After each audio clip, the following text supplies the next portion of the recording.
Alright, welcome back. We are waiting for something very special to come around that turn right now. I think I can hear it.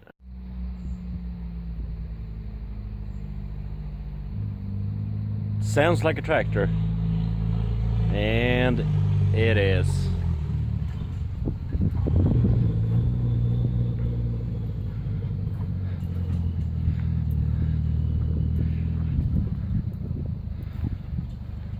The Turbotank has returned.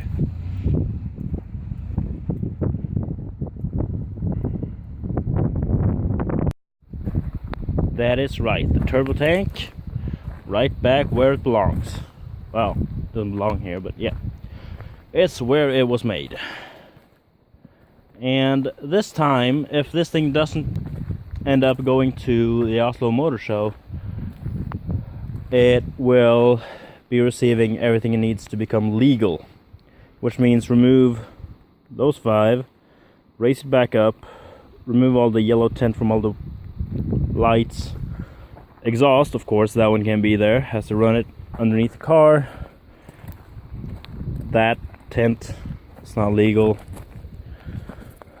Those spikes aren't legal. Well, end up just doing all the things we need to do to make it legal again, then get it through. But if it's going to the Oslo Motor Show, then it's just fix the broken jacking point on the other side of the car, because we didn't really fix that one. We just fixed everything around it, and we didn't really bother with the jacking point itself because it was fine. Ended up not being fine because we jacked up on it once, and by the time we got home with it, it snapped. So we're gonna have to do that to this thing now, and we're gonna have to wait and see if this thing goes to the Oslo Motor Show, because if it doesn't, then it's just to start tearing stuff off of it and make it legal again. Of course, we also have to change the handbrake cables. We were supposed to do that first time around when we did this car, but you know, never got around to it. It's also front brakes, those still squeal. It's the wrong caliper mounts or the wrong struts. We don't know. Something is wrong and it doesn't fit. But there is also another car here that is a fan favorite. It's this thing. Yep, the Roddy Old Escort. Now, I have in a previous video, I've shown you that I've been out and gotten the original tank for it, as well as the original valve cover. And this time, well, right now, I'm having a slight issue making this thing run, because if I try to fire this thing up, tried to fire it up yesterday and drive it down here, it didn't really work.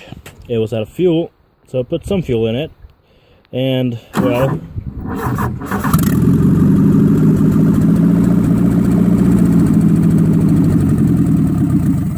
it runs and then it dies.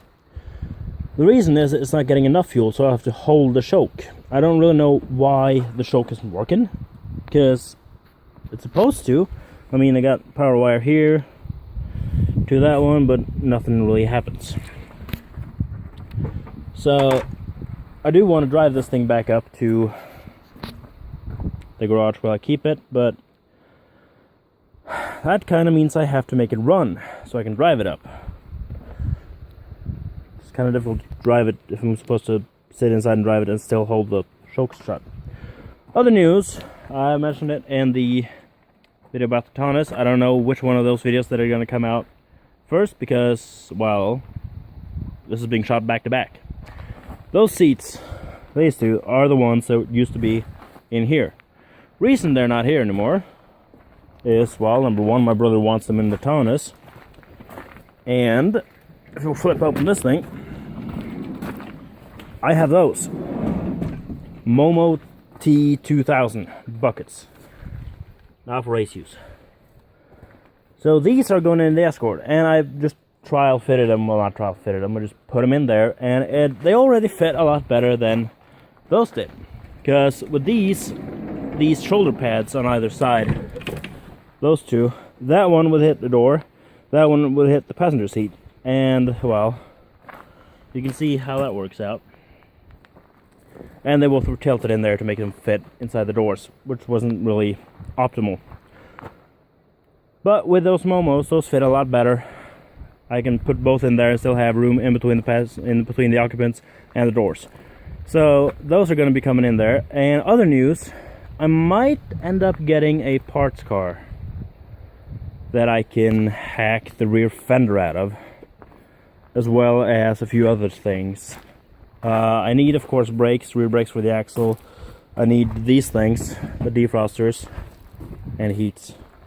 And a few other small things, of course. I mean, you can look at this thing and you can go, you need everything, but no, I don't. I need front struts with drum brakes. I need drum brakes for the rear. I need all the brakes pretty much at all. Master cylinder, original one, because that one's from the Sierra. Yeah, I need a lot of different things, just small things to make this thing legal. Barely legal, but it'll be legal. And probably steering wheel. The stock steering wheel is there, actually. So I'll probably just put all that back in, get the gauge cluster hooked up, and yeah. Get all that work that way. In other news, because this is just going to be news, essentially. Of course, Escort, Volvo. If you follow the JCR Garage Snapchat, quite a while ago, you will have seen this car. You already saw it, of course, and I don't really know why I'm not showing it to you. But it's this thing. You already saw it a while back on my Snapchat, like when we got it to run, and I said it would be on the channel during this year. This is a 1965 Mercury Comet with a 289 HiPo. Focus, there you go. This has a lot of things wrong with it. Of course, throttle linkage. When I drove it here, it didn't get full throttle on the carburetor. It got quarter throttle on the carburetor with your foot to the floor, because the linkage was down here and then ran up here. And you can see what I've had to do. I've had to shorten this rod in and extend this one. Now you have full travel. Sorry. Alternator doesn't sit right. It's not the right alternator. You can see the belt. It goes like that, because that one is crooked. And it's going to need a different alternator to make that work. Either that or bending brackets and figuring out something. I could possibly move it forwards and use the inside. Yeah, I could do that. I'm going to do that, actually. This thing, when I tried to fire it up last time, before driving it here, of course, that's the guy who owns it. Coincidentally, also the guy who owns the C10. It didn't want to fire. It had no spark. Which I found out was the distributor and the box that we used to have sitting here. It was one of those, you know, Motorcraft blue boxes, I think they're called. They have blue connectors, but they are the electronic ignition system from the 70s, 80s, something. 80s, probably. It's in a Fox by a Mustang. That didn't work anymore, probably the box's fault. So I ended up digging through a pile of old Ford small block parts, and I found that. Point distributor with a cap and rotor, and, well, mixed match of plug cables, plug wires. But it runs. Doesn't run good, but it runs. Carburetor is way too big. It's an 1850 Holly, and it's way too big for this engine. It drowns it.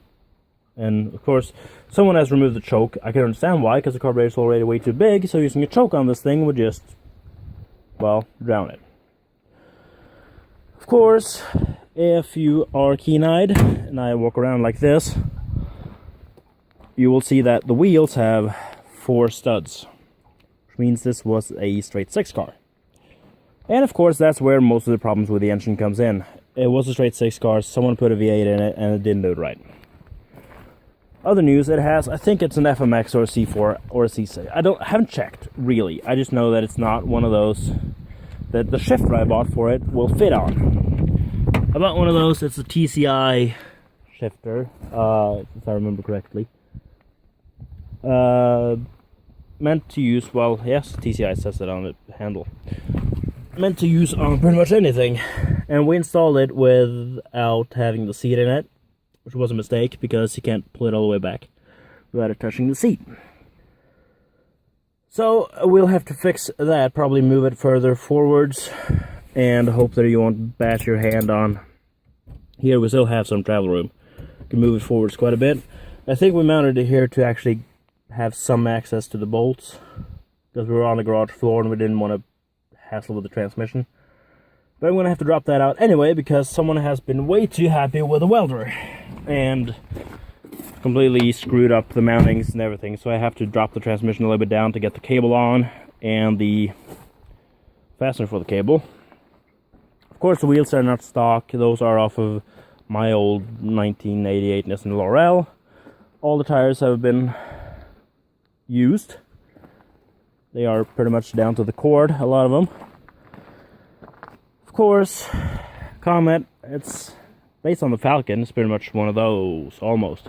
Those are that's a 66, that's a 68, and that's a 65.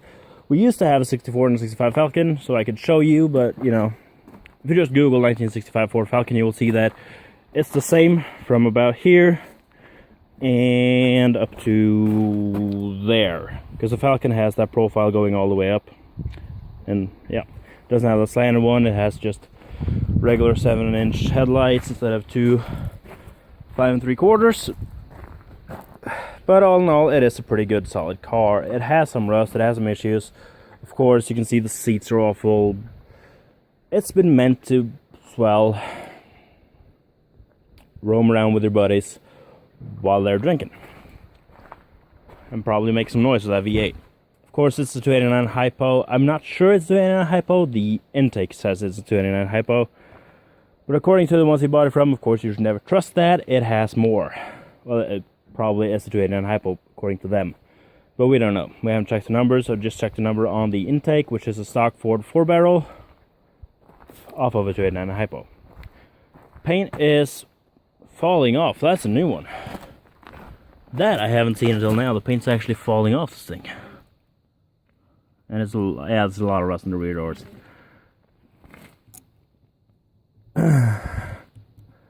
That's what happens when you don't do the job right. When you paint stuff. Of course, it's even falling off here. This car used to be gold. Well, I could tell that from the inside of the hood, because that's also gold. Of course, it seems they have just painted this with a brush, because you can see the runs down here. It's awful. A lot of orange peel. Yeah, it's no good, really. The paint isn't. The car itself is pretty good. I drove it here, and it doesn't really run good. There's a lot of issues with the engine getting that to run right, which we're going to have to deal with. But as you can see, there's a lot of cars here, and pretty much everything needs work. The Volvo 240 is still, of course, inside here. I don't think there's anything to do with the Falcon yet, other than change the rear fender, but which I've been kind of not doing for the past 4 years. Volvo, of course, I've told you what I have to fix on that one. That Volvo, a lot of rust.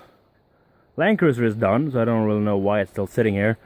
Cougar has more rust. That Passat has issues.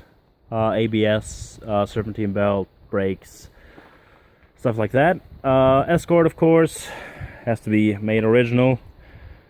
And everything takes a while when it's me. Tonus, engine swap. 68 Falcon is going to become a police car, you know, black with white doors and probably a star on the door. 66 Falcon is going to be fixed, repaired completely, get back on the road. And the 66 that's all the way back there is probably going to have some, well, hot rodding done to it. Because now it's a daily driver. You don't want it to reuse too much fuel. It already runs pretty cheaply. I mean, turning 50 miles an hour in that thing, you're doing 1800 RPM or less. So it's a good cruiser, doesn't use a lot of fuel, stuff like that. Of course, Tonus engines going to the Tonus. Well, one of them is. Transmissions for that. Dashboard for Tonus. A little bit older, could see if we maybe could get some of that thing to fit into the newer one. Of course, Volvo. Next week it's going to be on primer, most likely, if everything goes to plan. And, well, there's always a ton of stuff here to look at, so I'm thinking I'm going to leave you with that for this video.